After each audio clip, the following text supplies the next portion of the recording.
Are you trying to animate a head turn but don't know where to start? In this video, I cover the very first step you should take if you want the easiest and fastest path to making a character head turn. The very first step you should take is make a character sheet to save you time. If you've never heard of character sheets before, it is a sheet that you use to create different angles of your character. Very useful when you move from a front to a side. But how does the sheet save you time? Why can't you have one reference, either the front or the profile view, and then just jump into animating? Why should you spend time on this? There are a lot of answers about why you should make a character sheet, what it's going to do for you, but I can narrow it down to just three. One, you can create your key character poses faster without guessing how the character is supposed to look. Number two, you keep your proportions right and you fill in the in-betweens quickly.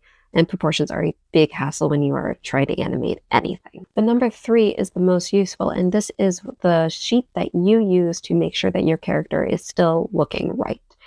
All it takes is a quick glance. So now that this is sounding worth your time to create, how many poses do you actually need to create to make a character turn sheet? And the answer is you only need 3 poses. You need the front, the profile, and the 3/4 view.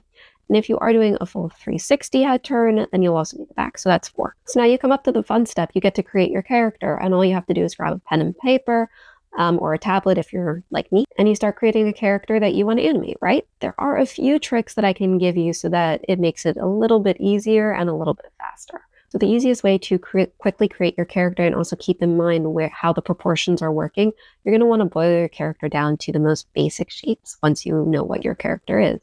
In my case, it's this woman over here. So I already know that she is made up of a circle for the top of her head and pretty much a pointed triangle at the bottom. And I get to use that as my reference and fill that in. And then I can work on actually filling in all the details.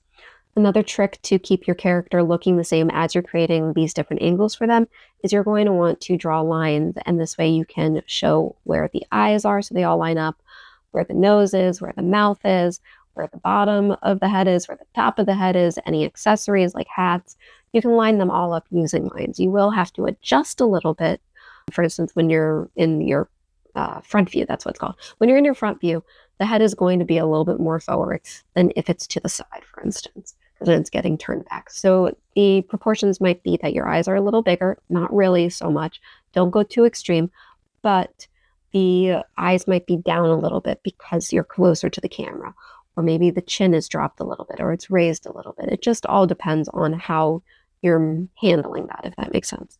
But lines are used so that you can then line up and figure out where everything is supposed to go and your character's proportions stay the same. And my third tip that I actually do not know if this has been talked about online or not, but I personally found very useful when I was making this character, is to take a pause, look at all of your profiles, and then start making notes and seeing where something can change. In this case, I really had the most trouble with my front view. So that's why I have so many comments on it. But I went over it and I made notes about where I thought it was going wrong. And then I adjusted so that I could make those adjustments. And now it all looks pretty nice together. What do you think? Once you have your character sheet done, you are on to the next step, which is exciting. It is arcs and posing. I'll be releasing that video next week, so if you don't want to miss it, please subscribe. This video is part of a 5-part series that will walk you through how to start your head turn and how to finish it, all in bite-sized pieces. And hey, maybe you're in luck. Maybe it's already there.